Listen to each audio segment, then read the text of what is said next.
Hi friends, welcome back to my channel. So ಎಲ್ಲರೂ ಹೇಗಿದ್ದೀರಾ? ನಾನು ಕೂಡ ಚೆನ್ನಾಗಿದ್ದೀನಿ. ಸೊ ನೀವೆಲ್ಲರೂ ಚೆನ್ನಾಗಿದ್ದೀರಾ ಅಂತ ಭಾವಿಸ್ತಾ ಇವತ್ತು ಒಂದು ಚಿಕ್ಕದಾಗಿ ಸಿಂಪಲ್ಲಾಗಿ ಫಾಸ್ಟಾಗಿ ಒಂದು ರೆಸಿಪಿ ಮಾಡ್ತಾಯಿದ್ದೀನಿ. ಮ್ಯಾಂಗೋ ಲಡ್ಡು ತುಂಬ ಚೆನ್ನಾಗಿರುತ್ತೆ. ಮಿಸ್ ಮಾಡಿದೆ ಒಂದ್ಸರಿ ಟ್ರೈ ಮಾಡಿ. ಇವಾಗ ಸೀಸನ್ನು ಅಲ್ವಾ, ಸೊ ಎಲ್ಲ ಕಡೆ ತುಂಬ ಕಮ್ಮಿಗೆ ಸಿಗುತ್ತೆ ಮ್ಯಾಂಗೋಸು. ಸೊ ಮಾಡೋದು ಹೇಗೆ ಅಂತ ನೋಡೋಣ. ಅದಕ್ಕಿಂತ ಮುಂಚೆ ನನ್ನ ಚಾನಲ್ನ ಸಬ್ಸ್ಕ್ರೈಬ್ ಮಾಡದೆ ನೋಡ್ತಾ ಇದ್ದರೆ ಪ್ಲೀಸ್ ಸಬ್ಸ್ಕ್ರೈಬ್ ಮಾಡ್ಕೊಳ್ಳಿ. ಹಾಗೆ ಒಂದು ಲೈಕ್ ಮಾಡಿ, ಶೇರ್ ಮಾಡಿ, ಕಾಮೆಂಟ್ ಮಾಡಿ. ಈಗ ಮ್ಯಾಂಗೋ ನಾವು ಈ ರೀತಿ ಕಟ್ ಮಾಡಿಕೊಂಡು ಸ್ವಲ್ಪ ಮಿಕ್ಸಿಗೆ ಹಾಕ್ಕೊಂಡು ಚೆನ್ನಾಗಿ ಹಣ್ಣಾಗಿರಬೇಕು. ಮ್ಯಾಂಗೋ ತುಂಬ ಚೆನ್ನಾಗಿರುತ್ತೆ. ಚೆನ್ನಾಗಿ ಹಣ್ಣಾಗಿ ಸ್ವಲ್ಪ ಸ್ವೀಟ್ ಇರಬೇಕು ಮ್ಯಾಂಗೋ. ಆ ಥರ ಇದ್ದರೆ ತುಂಬ ಚೆನ್ನಾಗಿ ಬರುತ್ತೆ.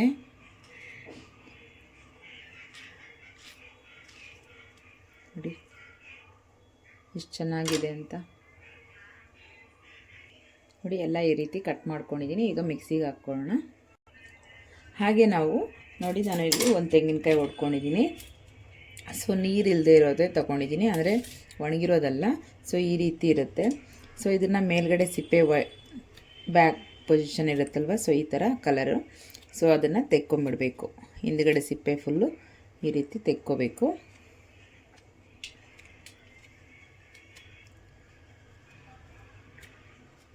ನೋಡಿ ಈ ರೀತಿ ನೀಟಾಗಿ ತೆಕ್ಕೊಂಬಿಟ್ಟು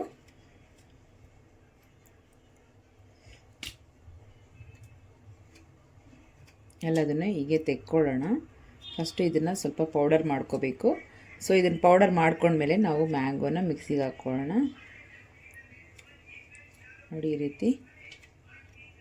ಬಟ್ ತೆಂಗಿನಕಾಯಿ ಹಸಿ ಇದ್ರೂ ಸ್ವಲ್ಪ ನೀರಲ್ಲಿ ಬೇಯಿಸಿಬಿಟ್ಟು ಫುಲ್ ಕಾಯಿನೇ ಬೇಯಿಸಿ ಆಮೇಲೆ ಬೇಕಾದ್ರೂ ನಾವು ಈ ರೀತಿ ತೆಗೆದುಬಿಟ್ಟು ತೆಂಗಿನಕಾಯಿ ಹೊಡೆದ್ರೆ ಮೇಲೆ ಇರೋ ಸಿಪ್ಪೆ ಮಾತ್ರ ಸಪ್ರೇಟ್ ಆಗುತ್ತೆ. ಆವಾಗ ಕೋಕೋನಟ್ ಪೌಡರ್ ಮಾಡ್ಕೊಳ್ಳೋದೆಲ್ಲ ಗೊತ್ತಲ್ವ, ಸೊ ಆ ರೀತಿ ಮಾಡ್ಕೋಬೋದು. ನೋಡಿ ಈಗ ಎಲ್ಲ ಸಿಪ್ಪೆ ಆಗಿದೆ. ಸೊ ಇವಾಗ ಚಿಕ್ಕ ಚಿಕ್ಕದಾಗಿ ಪೀಸಸ್ ಆಗಿ ಮಾಡ್ಕೊಳ್ಳೋಣ. ಈ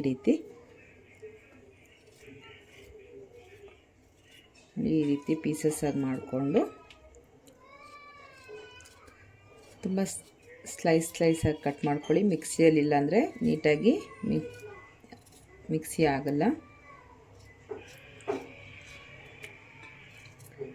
ನೋಡಿ ಇದೇ ರೀತಿ ಎಲ್ಲದನ್ನು ಮಾಡ್ಕೊಳ್ಳೋಣ. ನೋಡಿ ಈಗ ಎಲ್ಲ ಕಟ್ ಮಾಡ್ಕೊಂಡಿದ್ದೀನಿ. ಇದೊಂದು ಸರಿ ವಾಶ್ ಮಾಡಿಕೊಂಡು ನಾವು ಪೌಡರ್ ಮಾಡ್ಕೊಳ್ಳೋಣ. ಈಗ ವಾಶ್ ಮಾಡ್ಕೊಂಡಾಗಿದೆ, ಮಿಕ್ಸಿ ಜಾರ್ಗೆ ಹಾಕ್ಕೊಳ್ಳೋಣ. ನೀರೇನು ಹಾಕಬೇಡಿ, ಆ ರೀತಿ ಪೌಡರ್ ಮಾಡ್ಕೊಳ್ಳಿ.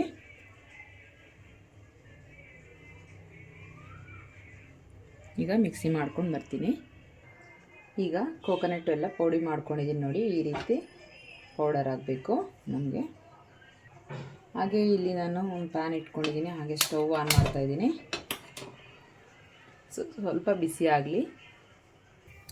ಈಗ ಸ್ವಲ್ಪ ಕೋಕೋನಟ್ಟು ನಾವು ಪೌಡರ್ನ ಜಾಸ್ತಿ ಎಲ್ಲ ಸ್ವಲ್ಪ ಫಸ್ಟು ಒಂದು ಸ್ವಲ್ಪ ಹಾಕ್ಕೊಂಡು ಬಿಸಿ ಮಾಡ್ಕೋತಾ ಇದ್ದೀನಿ.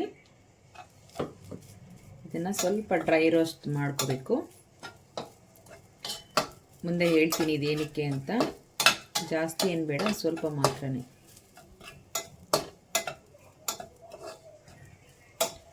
ಈ ರೀತಿ ಸ್ವಲ್ಪ ರೋಸ್ಟ್ ಮಾಡ್ಕೋಬೇಕು. ಒಂದು 2 ನಿಮಿಷ. ಹಸಿ ಇರುತ್ತಲ್ವ, ಸೊ ಅದು ಡ್ರೈ ಆಗೋ ಥರ. ಸೊ ನಿಮ್ಮ ಮನೆಯಲ್ಲಿ ಕೋಕೋನಟ್ ಪೌಡರ್ ಇದ್ದರೆ ಅದು ಓಕೆ, ಅದಿಲ್ಲ ಅನ್ನೋರು ಈ ರೀತಿ ಮಾಡ್ಕೊಳ್ಳಿ. ಈಗೆಲ್ಲ ಕೋಕೋನಟ್ ಪೌಡರ್ಸ್ ಎಲ್ಲ ಸಿಗುತ್ತಲ್ವ, ಸೊ ಅದು ಇರುತ್ತೆ ಕೆಲವು ಮನೆಗಳಲ್ಲಿ ಇರಲ್ಲ. ಸೊ ಈ ರೀತಿ ನಾವು ಸ್ವಲ್ಪ ಅದನ್ನೇ ಚೆನ್ನಾಗಿ ಪೌಡರ್ ಮಾಡ್ಕೊಂಡಿರ್ತೀವಲ್ಲ, ಅದನ್ನೇ ಸ್ವಲ್ಪ ಈ ರೀತಿ ಬಿಸಿ ಮಾಡ್ಕೊಳ್ಳೋಣ. ಸ್ವಲ್ಪ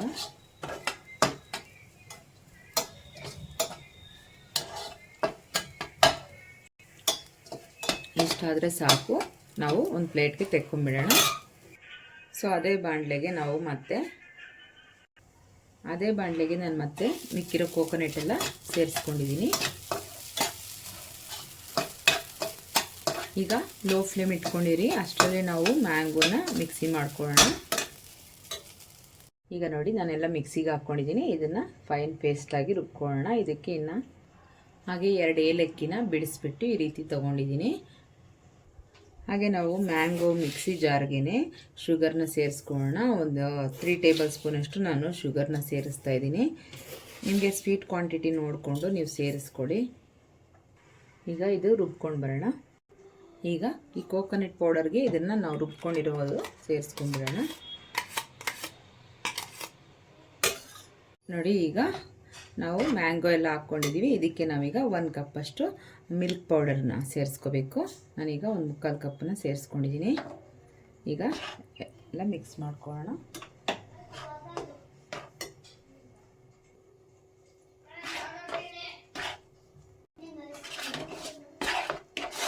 ಈ ರೀತಿ ಚೆನ್ನಾಗಿ ಮಿಕ್ಸ್ ಮಾಡ್ಕೊಳ್ಳೋಣ.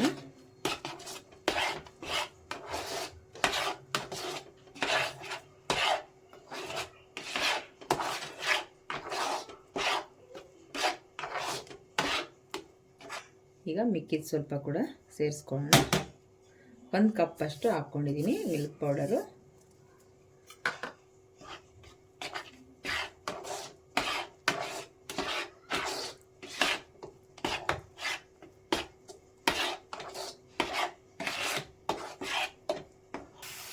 ನೋಡಿ, ಈ ರೀತಿ ತಿರುಗಿಸ್ತಾ ಇರಬೇಕು, ಆಗ ಸ್ವಲ್ಪ ಗಟ್ಟಿ ಆಗ್ತಾ ಬರುತ್ತೆ. ಟೇಸ್ಟ್ ಮಾತ್ರ ಎಷ್ಟು ಚೆನ್ನಾಗಿರುತ್ತೆ ಅಂದರೆ ನೀವು ಆ ಟೇಸ್ಟ್ನ ಮರೆಯೋದಕ್ಕೆ ಆಗಲ್ಲ, ಅಷ್ಟು ಚೆನ್ನಾಗಿರುತ್ತೆ.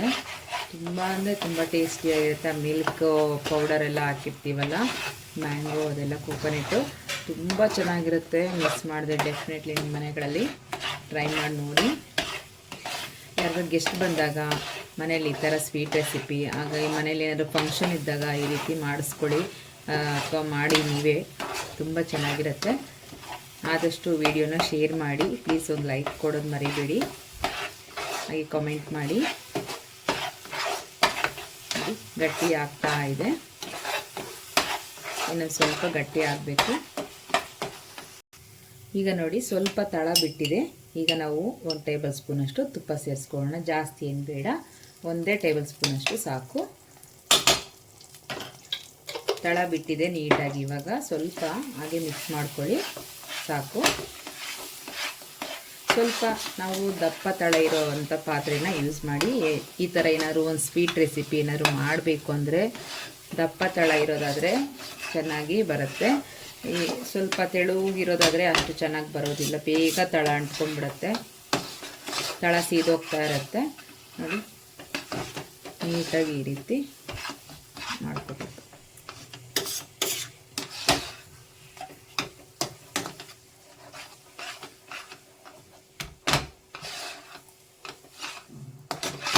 ಎಷ್ಟು ಚೆನ್ನಾಗಿ ಬಿಟ್ಕೊಂಡಿದೆ, ಎಷ್ಟು ಚೆನ್ನಾಗಿ ಗಟ್ಟಿಯಾಗಿದೆ.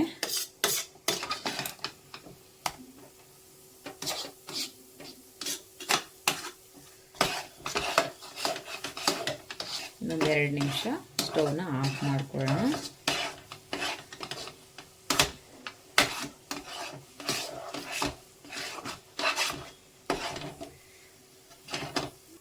ಈಗ ಆಗಿದೆ ನೋಡಿ.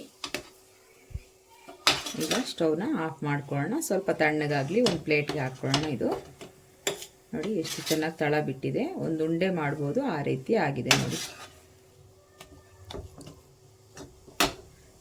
ಈಗ ಸ್ಟವ್ನ ಆಫ್ ಮಾಡ್ಕೊಂಡಿದ್ದೀನಿ. ನಾನೀಗ ಒಂದು ಪ್ಲೇಟಲ್ಲಿ ಹಾಕ್ಕೊಂಡಿದ್ದೀನಿ. ಒಂದು 5 ನಿಮಿಷ ಬಿಡೋಣ, ಹಾಗೆ ಸ್ವಲ್ಪ ತಣ್ಣಗಾಗಲಿ. ಈಗ ನೋಡಿ, ಸ್ವಲ್ಪ ತಣ್ಣಗಾಗಿದೆ. ನಮಗೆ ಇವಾಗ ಕೈಗೇನು ಅಂಟೋದಿಲ್ಲ, ಆ ರೀತಿ ಇರುತ್ತೆ. ಸೊ ನಾವೀಗ ನೀಟಾಗಿ ಉಂಡೆ ಮಾಡ್ಕೊಳ್ಳೋಣ. ನೋಡಿ ಎಷ್ಟು ಚೆನ್ನಾಗಾಗಿದೆ ಅಂತ. ಸ್ವಲ್ಪ ಬೆಚ್ಚಗಿದೆ.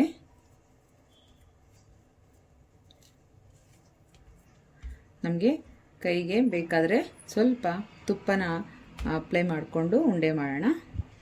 ಈಗ ನೋಡಿ, ನಾನು ಸ್ವಲ್ಪ ಬೌಲಲ್ಲಿ ತುಪ್ಪ ಹಾಕ್ಕೊಂಡಿದ್ದೀನಿ. ಈ ರೀತಿ ಸ್ವಲ್ಪ ಸವರ್ಕೊಂಡು ನಿಮಗೆ ಯಾವ ಸೈಜಿಗೆ ಬೇಕೋ ಆ ಸೈಜಿಗೆ ಈ ರೀತಿ ಉಂಡೆ ಮಾಡ್ಕೊಳ್ಳೋಣ. ಸ್ವಲ್ಪ ದೊಡ್ಡದು ಬೇಕಾದರೂ ಮಾಡ್ಕೊಳ್ಳಿ, ನಾನು ಚಿಕ್ಕದಾಗಿ ಮಾಡ್ತಾಯಿದ್ದೀನಿ. ನೋಡಿ, ಈ ರೀತಿ ಉಂಡೆ ಮಾಡಿಟ್ಕೊಳ್ಳೋಣ. ತುಪ್ಪ ಹಾಕಿಲ್ಲ ಅಂದರೂ ಕೂಡ ನೀಟಾಗಿ ಉಂಡೆ ಬರುತ್ತೆ, ಡೋಂಟ್ ವರಿ. ಸೊ ನೀವು ತುಪ್ಪ ಹಾಕಲೇಬೇಕು ಅಂತಲೂ ಏನಿಲ್ಲ.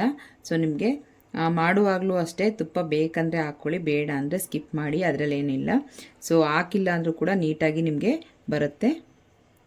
ಎಲ್ಲ ಒಂದೇ ಸೈಜಲ್ಲೇ ಈ ರೀತಿ ಉಂಡೆ ಮಾಡ್ಕೊಳ್ಳೋಣ. ಸೊ ಚಿಕ್ಕದಾಗಿದ್ದರೆ ಒಬ್ಬೊಬ್ಬರು ಸ್ವೀಟ್ ಜಾಸ್ತಿ ತಿನ್ನಲ್ವಲ್ಲ, ಸೊ ಒಂದೊಂದು ಉಂಡೆ ತಿಂದರೂ ಚೆನ್ನಾಗೇ ಇರುತ್ತೆ.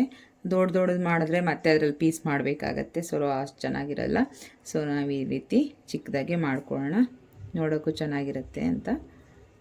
ನೋಡಿ, ನಾನು ತುಪ್ಪ ಒಂದೇ ಸಲ ಹತ್ಕೊಂಡಿದ್ದು. ಸೊ ನಮಗೆ ಅದು ಮಿಲ್ಕೆಲ್ಲ ಹಾಕಿರ್ತೀವಲ್ಲ, ಸೊ ಅದರಲ್ಲೇ ಸ್ವಲ್ಪ ಚೆನ್ನಾಗಿ ಕೋಕೋನಟ್ ಎಲ್ಲ ಇರುತ್ತಲ್ಲ, ಸೊ ಅದರಲ್ಲೇ ನಮಗೆ ಸ್ವಲ್ಪ ಆಯಿಲ್ ಕಂಟೆಂಟ್ ಇರುತ್ತೆ ಸ್ವಲ್ಪ ನಮಗೆ ಕೋಕೋನಟ್ಟಲ್ಲಿ. ತುಂಬ ಚೆನ್ನಾಗಿರುತ್ತೆ ಈ ಸ್ವೀಟ್ ಅಂತೂ. ನೀವು ಹಬ್ಬ ಹರಿದಿನಗಳು ಬಂದಾಗ, ಯಾರಾದ್ರು ಬಂದಾಗ ಗೆಸ್ಟ್ ಈ ರೀತಿ ಮಾಡ್ಕೊಳ್ಳಿ. ಮಾಡ್ತೀರಾ ಆ್ಯಕ್ಚುಲಿ, ನೀವು ಒಂದ್ಸರಿ ಮಾಡಿ ನೋಡಿ ಇದನ್ನು ಮತ್ತೆ ಮತ್ತೆ ಮಾಡೋಕ್ಕೆ ಟ್ರೈ ಮಾಡ್ತೀರಾ, ಯಾಕೆಂದರೆ ಅಷ್ಟು ಚೆನ್ನಾಗಿರುತ್ತೆ ಟೇಸ್ಟು. ಎಲ್ಲದನ್ನು ಹೀಗೆ ಮಾಡ್ಕೊಳ್ಳೋಣ. ಈಗ ನೋಡಿ, ನಾನೆಲ್ಲ ಈ ರೀತಿ ಒಂದೇ ಸೈಜಲ್ಲಿ ಮಾಡಿಟ್ಕೊಂಡಿದ್ದೀನಿ ಉಂಡೆಗಳನ್ನ. ಸೊ ನಾವೀಗ ಕೋಕೋನಟ್ ಪೌಡರ್ ಆಗಲೇ ಮಾಡಿಟ್ಕೊಂಡಿದ್ದೀವಲ್ಲ ಸ್ವಲ್ಪ, ಸೊ ಇದರಲ್ಲಿ ನಾವೀಗ ಈ ರೀತಿ ರೋಲ್ ಮಾಡೋಣ. ಎಷ್ಟು ಹಿಡಿಯುತ್ತೋ ಅಷ್ಟು ಹಿಡೀಲಿ ಸಾಕು. ನೋಡಿ, ಈ ರೀತಿ ಕೋಕೋನಟ್ ನಮಗೆ ಪೌಡರ್ ಸಿಗುತ್ತಲ್ವ ಶಾಪಲ್ಲಿ, ಅದಾದರೆ ಇನ್ನೂ ತುಂಬ ಚಿಕ್ಕದಾಗಿರುತ್ತೆ ಪೌಡರು. ನೋಡಿ, ಇಷ್ಟಾದರೆ ಸಾಕು. ಸೊ ಈಗ ಬೌಲಲ್ಲಿ ಇಟ್ಕೊಳ್ಳೋಣ ಒಂದೊಂದೇ ಮಾಡಿ.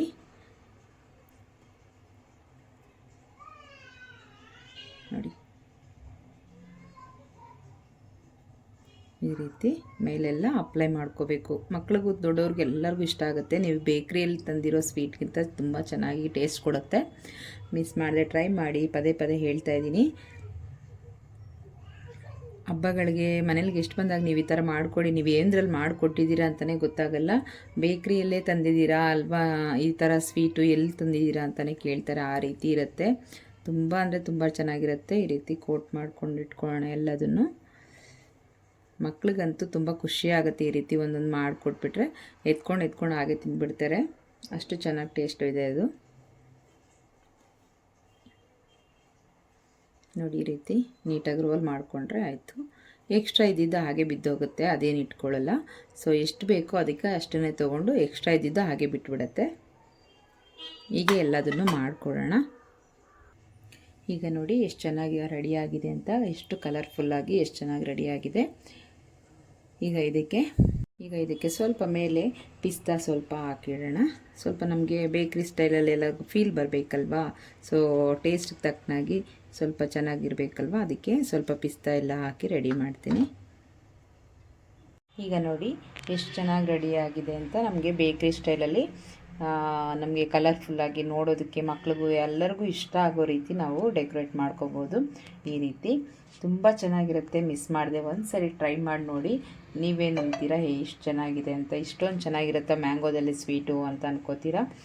ಡೆಫಿನೆಟ್ಲಿ ನೀವೆಲ್ಲ ಒಂದು ಸರಿ ಟ್ರೈ ಮಾಡಿ. ಈ ವಿಡಿಯೋ ನಿಮಗೆಲ್ಲರಿಗೂ ಇಷ್ಟ ಆಗಿದೆ ಅಂದ್ಕೊತೀನಿ. Thank you for watching. ಮತ್ತೆ ಸಿಗೋಣ ನೆಕ್ಸ್ಟ್ ವಿಡಿಯೋದಲ್ಲಿ. ಅಲ್ಲಿವರೆಗೂ take care, bye bye. Miss ಮಾಡದೆ ಟ್ರೈ ಮಾಡಿ, ಮಾಡ್ತೀರಲ್ವಾ? ಓಕೆ, ಬಾಯ್.